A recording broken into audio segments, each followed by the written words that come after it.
Shalom. Selamat datang bagi kita semua dalam ibadah Minggu Advent yang ketiga pada pagi hari ini. Minggu Advent yang ketiga pagi hari ini kita menyalakan satu lilin, yaitu lilin merah muda. Kita sama-sama mengetahui bahwa merah muda adalah lambang cinta kasih. Bapak, Mama, saudara-saudara yang saya kasihi dalam Tuhan, tema yang akan kita renungkan bersama pada pagi hari ini yaitu memuliakan Raja yang memuliakan. Bapak, Mama, saudara-saudara, ketika dalam menjalani hidup ini dan ada hal yang mencekam dan juga menakutkan kehidupan kita, seperti COVID dan seroja yang telah berlalu, yang kita alami. Bapak, Mama, dalam kondisi yang demikian, apa harapan kita semua? Pasti kita semua berharap agar kondisi ini cepat berlalu atau kondisi ini dapat dipulihkan kembali. Bapak, Mama, Nabi Mika dalam bacaan Alkitab yang kita baca ini merupakan seorang nabi yang berasal dari Moreset atau dari Israel Selatan. Ia bernubuat tentang bangsa Israel dan juga tentang bangsa Yehuda. Apa yang dia nubuatkan, Bapak, Mama? Nabi Mika menyoroti ketidakadilan, penindasan, dan juga kemerosotan akhlak dan iman dalam kehidupan bangsa Yehuda pada waktu itu. Isi dari nubuatannya bahwa kedua kerajaan itu akan mengalami kehancuran dan nubuat itu menjadi nyata, Bapak, Mama. Di mana Israel dikalahkan oleh Asyur dan Yehuda dihancurkan oleh Babel. Bapak, Mama, masa ini menjadi masa yang suram dalam sejarah kehidupan mereka. Dalam situasi yang mencekam, dalam situasi yang menakutkan itu, Bapak, Mama, Tuhan Allah tidak tinggal diam.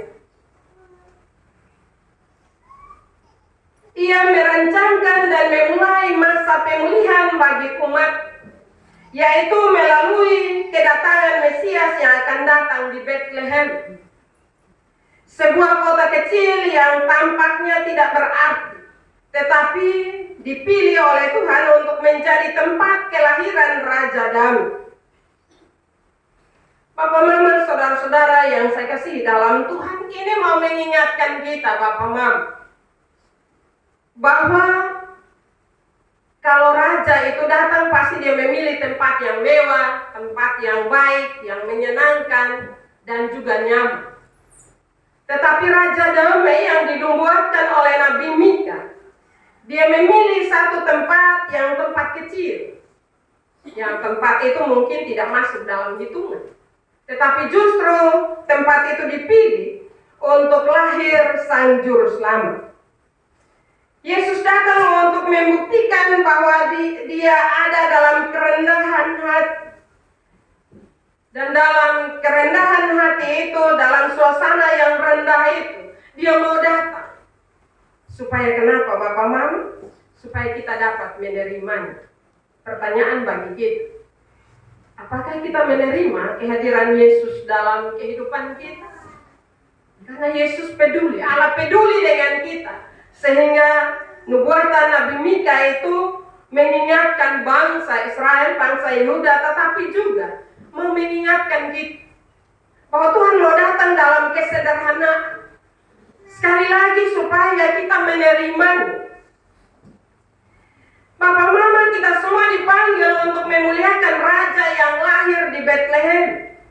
Memuliakan di sini berarti memberi penghormatan dan pengakuan kepadanya sebagai Raja atas hidup kita. Apakah kita sudah memberi tempat yang layak baginya dalam hati kita? Apakah kita mengakui bahwa dia adalah pemimpin yang kita butuhkan dalam setiap aspek kehidupan kita?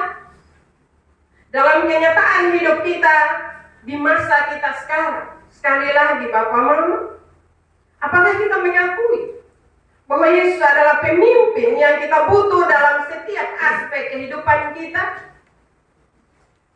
Ada beberapa hal yang kita akan renungkan dalam firman ini, yaitu pemulihan yang dibawa oleh Raja. Bapak Mama, proses pemurnian umat memang menyakitkan. Mereka harus hancur dalam peperangan dan menjadi orang buangan. Namun lewat semuanya itu mereka belajar dan dipulihkan. Bangsa Israel hidup menjadi bangsa yang tidak taat dan takut kepada Allah. Mereka melakukan banyak hal yang jahat di mata Tuhan. Karena itu bukan Allah tidak mengasihi mereka. Allah mengasihi mereka sehingga lewat nubuatan Nabi Mika itu tujuannya agar mereka kembali. Mereka kembali menghormati Allah sebagai Raja yang berkuasa.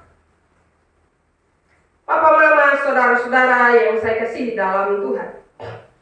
Karena itu Bapak Mama, proses pemurnian itu terjadi dalam kehidupan umat pada waktu itu. Akibat dari kesalahan itu Bapak Mama pasti ada hukuman. Tetapi bukan berarti setelah hukuman itu tidak ada kasih karunia. Allah begitu mencintai dan mengasihi mereka hanya karena kesalahan, maka mereka harus dihukum. Mereka harus diproses dengan proses yang menyakitkan. Kalau kemarin dalam ibadah pengembalaan itu Mama Nini mencontohkannya dengan tembikar yang pecah, tetapi akhirnya diutuhkan kembali dengan emas. Demikian juga dalam kehidupan kita. Tidak saja bangsa Israel dihancurkan, tetapi setelah itu dibentuk kembali agar mereka menjadi manusia yang baru. Karena itu dalam menjalani akan kehidupan kita Bapak Mama, kita juga sadar atau tidak, Tuhan Yesus lahir dan datang ke dunia ini untuk mau mengutuhkan kita kembali. Kehancuran hidup kita karena dosa dan kesalahan, Tuhan mau datang untuk memberi pemulihan bagi kita. Dan pemulihan itu dibawa oleh Raja. Dia akan menggembala bagi umatnya dan memelihara dan melindungi mereka. Di tengah kesulitan dan tantangan hidup Bapak Mama, kita sering merasa terpuruk dan kehilangan harapan. Namun kita diingatkan bahwa Raja kita adalah sumber pemulihan. Raja yang datang, Raja yang lahir itu membawa pemulihan dalam kehidupan kita. Ketika kita menghadapi masalah, ingatlah bahwa Yesus yang datang untuk memulihkan hati yang hancur, mengobati luka-luka kita dan memberikan kita harapan baru. Ia adalah Raja yang mengerti penderitaan kita dan siap membawa kita keluar dari kegelapan menuju kepada terangnya. Mari kita menyerahkan semua beban dan kesulitan yang kita hadapi dan percayalah bahwa Dia akan memulihkan kita. Mari iman dan kesetiaan kita yang perlu dibangun kembali. Karena Tuhan tidak menghendaki ketidaksetiaan dan juga perilaku hidup kita yang menjauh. Tetapi Dia rindu untuk kita kembali setia dan mendengar suaranya. Karena itu marilah kita dalam minggu Advent yang ketiga ini, kita harus bersyukur. Kita harus berterima kasih kepada Sang Raja Damai itu. Karena Dia mau datang ke dunia ini untuk menyembuhkan penderitaan kita, menyembuhkan luka-luka hati kita. Karena itu bukalah hati kita masing-masing supaya Tuhan memberi pemulihan dalam hidup kita. Jangan mau sakit hati terus dengan berbagai permasalahan kehidupan. Tetapi bukalah hati kita supaya Sang Juru Selamat yang memberi pemulihan itu, Dia memulihkan kehidupan kita. Hal yang terakhir yaitu kita menjadi saksi pemulihan. Bapak Mama, pada bagian ini ayat 7 dan 8 kita diajak untuk menjadi saksi pemulihan yang dibawa oleh Raja. Ayat 7 dan 8 kita melihat bagaimana umat Tuhan seperti singa di tengah-tengah bangsa, menunjukkan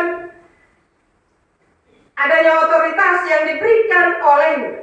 Kita tidak dipanggil untuk menerima pemulihan, tetapi juga membagikan pemulihan itu bagi orang lain.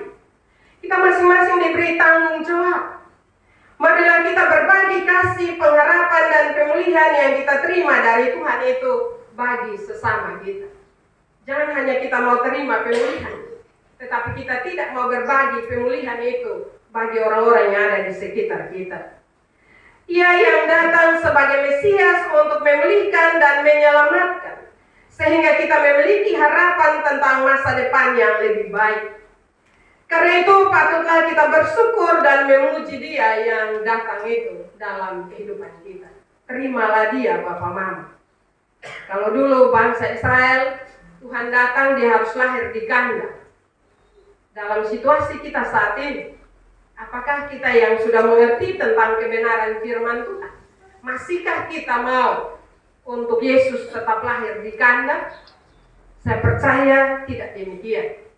Kita semua punya harapan agar Yesus itu lahir dalam kehidupan kita, membaharui hidup kita, membetulkan hal-hal yang rusak dalam kehidupan kita, agar kita selalu hidup dalam kekuasaan dan pengawasan. Karena itu marilah dalam minggu Advent yang ketiga ini, kalau ada hati yang masih luka, ada hal-hal yang masih rusak dalam kehidupan kita, bukalah diri kepada Tuhan, supaya Tuhan Yesus membetulkannya. Karena ketika kita berupaya untuk membetulkan hal-hal yang rusak dalam kehidupan kita, kita harus sadar bahwa kita terbatas, kita tidak mampu. Karena itu marilah memberi diri kepada Tuhan, supaya Tuhan benar-benar membaharui hidup kita, untuk kita hidup baru, untuk memuliakan nama Tuhan. Firman Tuhan memberkati kita pada pagi hari ini. Amin.